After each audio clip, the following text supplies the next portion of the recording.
आज शनिवार आहे आणि अचानक आमचं प्रॅक्टिस करता करता आज वाचन मुलांना आवडावं म्हणून एक उपक्रम राबवला आहे. ते सर्व मुलं आज आमच्या ग्राउंडमध्ये बसून पेपर वाचनाचं काम चालू आहे.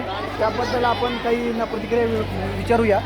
सर्वप्रथम इथं मुलगा इकडे कर संध्या दिसत आहे. काय वाटतं आजच्या तुम्हाला वाचन उपक्रमाबद्दल? काय वाटतं का? प्रतिक्रिया पाहिजे मला पटकन. सर तुम्ही एवढे फिरले, असा उपक्रम नेहमी व्हायला पाहिजे का? हा नक्कीच. कारण की मुलांमध्ये वाचनाची आवड निर्माण झाली पाहिजे. आपल्या सध्याच्या युगामध्ये मोबाईलमुळं मुलांचं वाचन खूप बंद झालेलं आहे.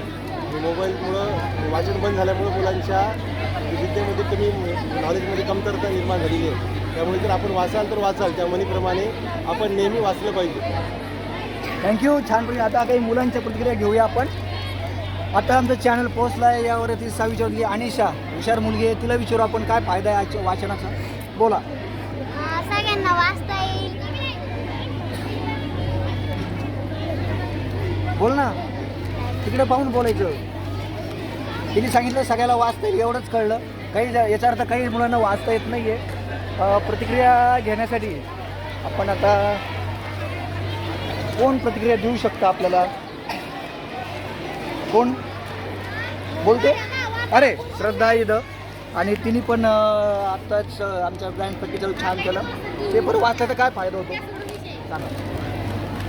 पेपरमध्ये काय काय असतं? बातम्या असतात, अजून माहिती असते. छान. यानंतर हां बोलणार असेल तर पॉज. हां 2 मिनिट. हां बोला. आमची 26 जानेवारीची तयारी चालू आहे आणि आमची आज शनिवार 26 जानेवारी आज प्रॅक्टिस चालू आहे.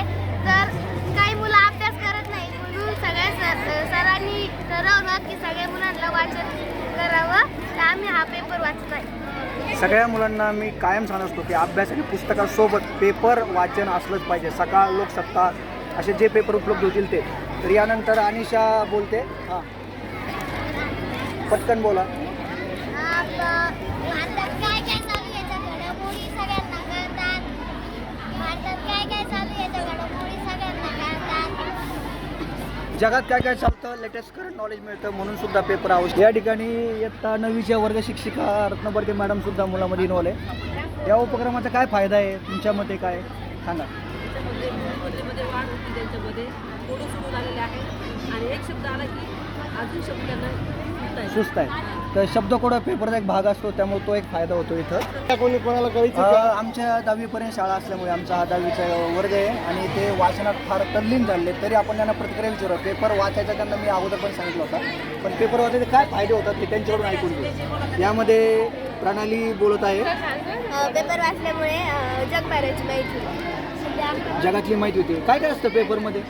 पेपरमध्ये चित्रपट असतात, परत रोजच्या घडामोडी, शेतकऱ्यांविषयीची माहिती, अजून भरपूर. अजून कोणी बोलत आहे? प्रतिक्रिया नाही? छान.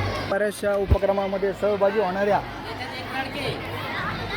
तर त्यांची प्रतिक्रिया घेण्यासाठी आपण आलो आहोत. तर अल्फिया बोलेल की पेपर वाचन का आवश्यक आहे आणि त्याचा उपयोग काय होतो.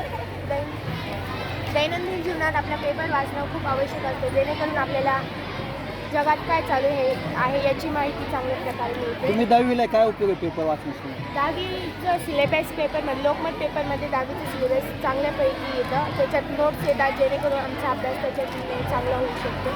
Very good. अजून साधना, तुझं काय मत आहे? माझं मत आहे की पेपर वाचल्याने आपलं ज्ञान वाढतं आणि जसं की ही बातमी बघा, लक्षात राहण्यासाठी कसं ऐकाल, म्हणजे यातून आपल्याला बऱ्यापैकी माहिती मिळते आणि आपल्याला लिखाणाचं, वाचण्याचं व लक्षात ठेवण्याचं कौशल्य प्राप्त होतं. Very good. नंतर इयत्ता 9वीचा ग्रुप आहे हा इथं बसलेला आहे. छान डान्स करतात सगळे. पेपर वाचण्याचे काय फायदे ते बोलायचे एक जण. चला बोला पटकन. आपल्याला राज्यभरात काय घटना घडतात ते कळतात. बरं तुम्हाला त्याचा रेग्युलर अभ्यासात काय फायदा होतो? फायदा होतो का पेपरचा? काय उपयोग होतो?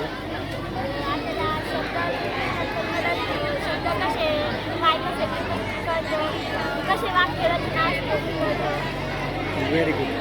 अजून सुचतंय कोणाला पटकन?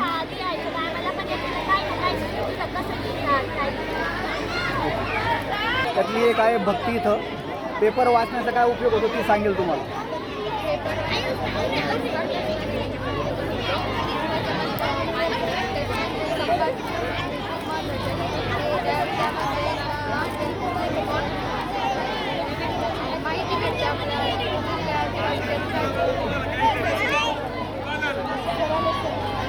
आमची 10वीची गँग आहे, त्यातले एक जण पेपर आजच्या प्रतिक्रिया बोलेल. हां बोला. पेपर वाचल्यामुळे आपल्याला खूप ज्ञान मिळते.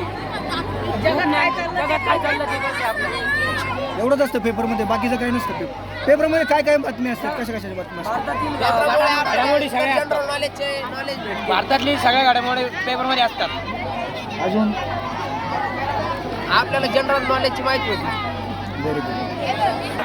काही मुलं पेपर वाचता वाचता शब्द थोडं सोडायचं काम करतात. या ठिकाणी अमन आणि प्रतीक सोडवून तुमचं काम चालू द्यावा. तर याच्यावरून आपल्याला कळतं की पेपर वाचन नियमित करणं आवश्यक आहे. बेस्ट पेपर, लोकसत्ता, सकाळ, लोकमत या क्रमाने सगळ्यांनी वाचायला पाहिजे. यानंतर इथं एक ग्रुप आहे 9वीचा, त्यांच्या प्रतिक्रिया घेऊ आपण. बोला, आजचा उपक्रम तुम्हाला कसा वाटला? आम्हाला आजचा उपक्रम खूप छान वाटलेला आहे. काय फायदा झाला तुम्हाला? नुसतं बसले तुम्ही वाचायला काय वाटलं तुम्ही? आम्ही आजच्या घडामोडी वाचतोय, काय झालं देशात, काय चालू आहे, काय नाही. कोणता पेपर आहे तुमच्याकडे? आमच्याकडे मराठा आरक्षण पेपर आहे. पेपरचं नाव काय? पेपर लोकमत. लोकमत पेपर वाचतात सगळे. फिरता फिरता आपल्या या आजच्या वाचनाच्या बाजारात आपण इथं पोहोचलो 10वीच्या वर्गात. तर काय वाचता तुम्ही सगळे? काय पाहिजे तुम्हाला पेपरात रोज? बोला. आम्हाला ना निसर्गाबद्दल अनेक माहिती भेटली. याच्यावरून झाडे लावा, झाडे जगवा असा संदेश पण भेटला. अच्छा, गुड, ओके. आता आमचा उपक्रम जवळपास संपत आला. काही जण पेपर गोळा करायचं काम सुद्धा करून राहिले. त्यामुळे असा उपक्रम प्रत्येक शनिवारी राबवला जाईल अशी अपेक्षा. हां, यानंतर इयत्ता 5ची देव यांनी बोलत आहे पेपर वाचनाचे काय फायदे आहेत ते. आज शनिवार आमच्या शाळेतील सारे विद्यार्थी पेपर वाचत आहेत. सरांनी त्यांना सारे पेपर दिलेले आहे. पेपर वाचण्याचे फायदे म्हणजे आपल्याला बाहेरच्या साऱ्या बदला लक्ष देता आपली वाचण्याची ही प्रॅक्टिस होते. बरोबर. पेपर वाचला तुम्ही आज, कसं वाटलं तुम्हाला? काय फायदा काय बोला. हां, आम्ही आज पेपर वाचला, त्यामुळे आम्हाला बाहेरच्या देशातली शहरातली पेपरमध्ये काय काय होतं? वेगवेगळ्या पानावर वेगवेगळी माहिती होती ना? काय काय माहिती एका वाचली? पानावर गणेश उत्सव निर्मित त्याच्यावर लिहिलं होतं. सगळ्यात इंटरेस्टिंग बातमी कोणती वाटली? कोणी हात लावला गेला बघिरा. पेपर सगळ्यांनी वाचा आणि आमच्या चॅनलला सबस्क्राईब करा, लाईक करा अँड शेअर एव्हरीथिंग. आम्ही कोडं सोडवलं ना. हां, आणि आतापर्यंत यांनी कोडं सोडवलेलं आहे. आणि शब्द कोडं सोडवल्यामुळे काय फायदा होतो? बुद्धिमत्तेची वाढ होते. बुद्धिमध्ये शब्द संपत्ती वाढते. आणि या उपक्रमामध्ये शाळेचे सर्व शिक्षक अतिशय हिरिरीने सहभागी झाले. त्यामुळे त्यांच्या सर्वांचे आभार. आणि या ब्लॉगवर सगळ्यांनी आपल्या प्रतिक्रिया दिल्याबद्दल थँक्यू व्हेरी मच. आहे खूप